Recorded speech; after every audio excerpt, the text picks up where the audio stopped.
va veni, răpirea va fi o singură dată.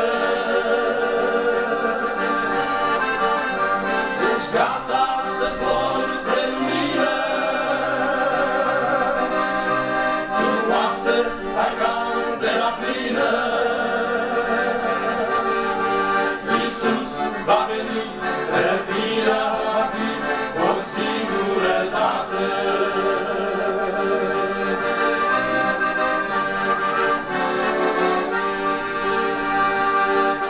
Se lasă ațipirea și pe cărare sus, se văd tot mai puțini creștini urmându-L pe Iisus. Se văd tot mai puțini creștini urmându-L pe Iisus. Ești gata să zbori spre lumină, tu astăzi ai candela plină.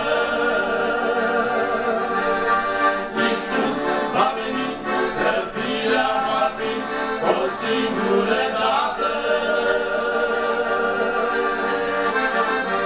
Ești gata să zbori spre lumină, tu astăzi ai candela plină. Iisus va veni, răpirea va fi o singură dată.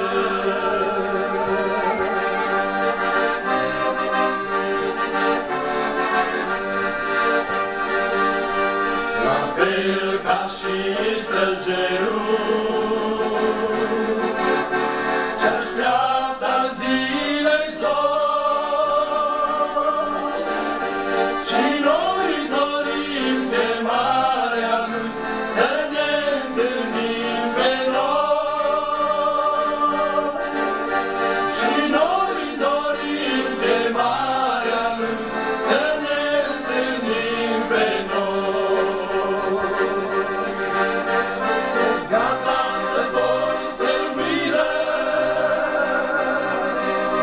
tu astăzi ai candela plină. Iisus va veni, răpirea va fi o singură dată. Ești gata să zbori spre lumină, tu astăzi ai candela plină. Iisus va veni, răpirea va fi o singură dată.